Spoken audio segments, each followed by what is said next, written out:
मेहमान केंद्रीय मंत्री रामदास अठावले जी जुड़ गए हमारे साथ। अठावले साहब, बहुत स्वागत है आपका इंडिया टीवी पर। एनडीए की शानदार जीत हुई महाराष्ट्र में, इसकी बधाई आपको। अब ये जीत कैसी हुई ये बताएं। हाँ, तो शर्मा जी, जीत हुई है। जनता ने हमें पूरा सपोर्ट किया है और महाराष्ट्र की जनता ने महाविकास आघाड़ी को नकारा है। महाराष्ट्र की जनता ने जो इंडिया आघाड़ी है उसको पूरा नकारा है। राहुल गांधी जी के जो बयानबाजी है संविधान बदलेगा, इसको जनता ने नकारा है। राहुल गांधी हमेशा झूठ बोलते हैं, ये लोगों के ध्यान में आ गया है। महाविकास आघाड़ी वाले गालियां देते हैं, ये भी लोगों ने सुना है। और इसीलिए हमें बड़ी सफलता मिली है। नरेंद्र मोदी जी का विकास का जो नारा है, ये नरेंद्र मोदी जी ने दे दिया था विकास का नारा, इसलिए जा गया था पूरा भारत सारा। बाबा साहब अम्बेडकर जी है अपने देश में चमकने वाला तारा, और इस चुनाव में महायुति ने बजाए है महाविकास आघाड़ी के 12। तो हमने महाविकास आघाड़ी के 12 बजाए हैं, और उनको लोकतंत्र क्या चीज़ है उनके ध्यान में अब आया होगा, लेकिन इनके ध्यान में आएगा नहीं। ये लोकतंत्र को मानते नहीं है, ये बाबा साहब अम्बेडकर जी को मानते नहीं है, one man one vote one value को नहीं मानते हैं। ये तो अपनी चलाते हैं, झूठ बोलते हैं। और इसीलिए यहाँ की जनता ने उनको सबक सिखाया है। और हमें 221 सीट अभी तक मिली है, लेकिन अभी भी हमें 225-30 तक हम जाएगा, ऐसा हमें पूरा विश्वास है। और सरकार डंके की चोट पर महायुति बना रही है, और महाविकास आघाड़ी को बहुत बड़ा धक्का हमने दे दिया है। शर्मा जी लेकिन महाविकास आघाड़ी में उद्धव ठाकरे भी हैं, शरद पवार भी हैं। आपने उनकी हार के लिए पूरा विलेन राहुल गांधी को बता दिया।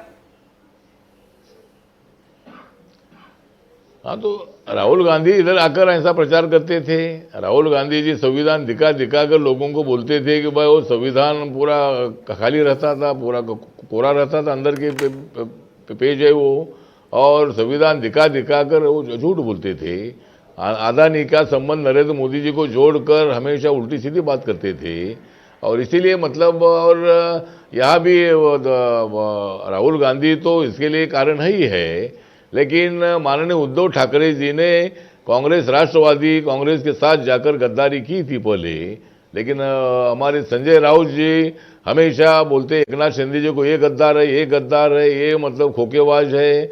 इसी तरह की गालियां दे देकर लोगों ने गालियां सुनकर इनके खिलाफ वोटिंग किया है। और असली शिवसेना एकनाथ शिंदे के लोगों ने मान्य कर दिया है। असली जो राष्ट्रवादी कांग्रेस है अजित दादा पवार के लोगों ने मान्य कर दिया है। और बीजेपी को बहुत बड़ी सफलता दी है। इतनी सीटें बीजेपी की आएगी, 153 सीटें बीजेपी लड़ी थी, लेकिन बीजेपी को इतनी बड़ी जो सफलता है, ये सफलता मिली है। और हमारी ताकत बढ़ती रही है। अभी 221 से हम 222 हो गए हैं, अभी 230 तक हम जाएंगे।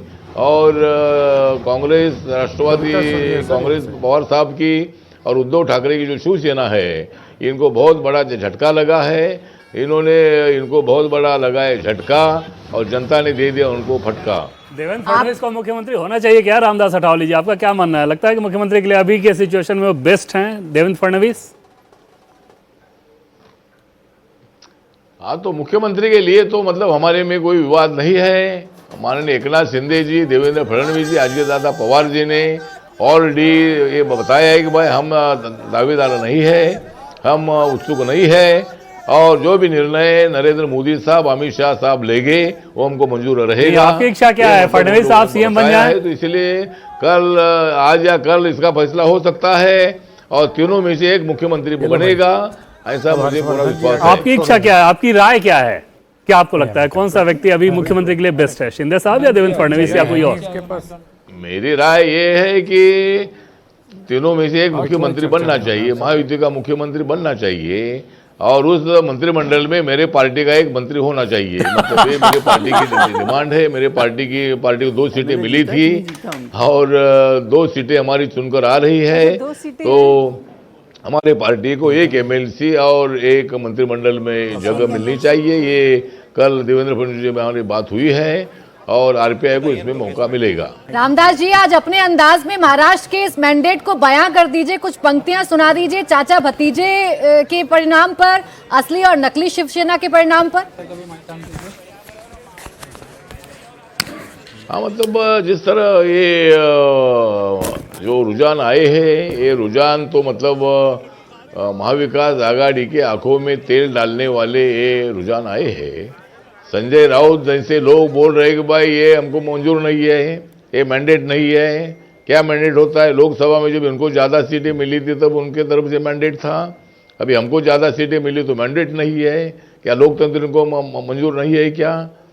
तो इसीलिए मुझे लगता है कि बाबा साहब का संविधान जिनको मंजूर नहीं है उनको देश में रहने का अधिकार नहीं है। ये लोग इसी तरह की बयानबाजी करते रहते हैं और इसीलिए मुझे लगता है कि महाविकास आघाड़ी को जो बहुत बड़ा नुकसान हुआ है उसका ये उल्टी सीधे बोलने से ये बड़ा नुकसान हुआ है। लाडली बहना का हमको बहुत बड़ा फायदा हुआ है। मोदी साहब ने महाराष्ट्र को 10 लाख करोड़ रुपए 10 सालों में दिए विकास के लिए, इसका भी अच्छा परिणाम है। तो लोगों के ध्यान में अभी आ गया है कि भाई राहुल गांधी क्या बोलते हैं, मल्लिकार्जुन खड़गे जी क्या बोलते हैं। मल्लिकार्जुन खड़गे जी तो बोल रहे थे कि अगर केंद्र में हमारी सरकार आती थी तो ये सब लोग जेल में होते थे, लेकिन हमारी सरकार, मोदी साहब की सरकार आई है, कहा राहुल गांधी जेल में है, कहा मल्लिकार्जुन खड़गे जेल में है, कहा सोनिया गांधी जेल में है। हम किसको जेल में डालने के लिए तो थोड़े हैं, हम तो विकास का काम करने के लिए हम सत्ता में आना चाहते हैं। तो इसीलिए इनकी बयानबाजी से इनको बड़ा नुकसान हुआ है शर्मा जी। लेकिन शरद पवार तो पूरे चुनावों में मुद्दे उठाते रहे, किसानों की बात करते रहे, अपनी विरासत को संभालने की बात करते रहे, उन्हें भी बैकफुट पर ला दिया आपके गठबंधन ने तो।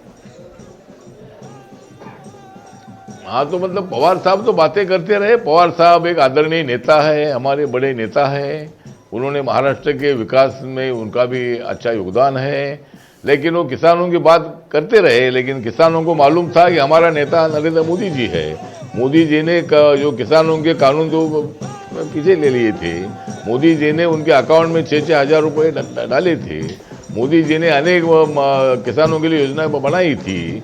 इसीलिए मोदी ही हमारे नेता है, ऐसा समझकर लोगों ने वोटिंग किया है।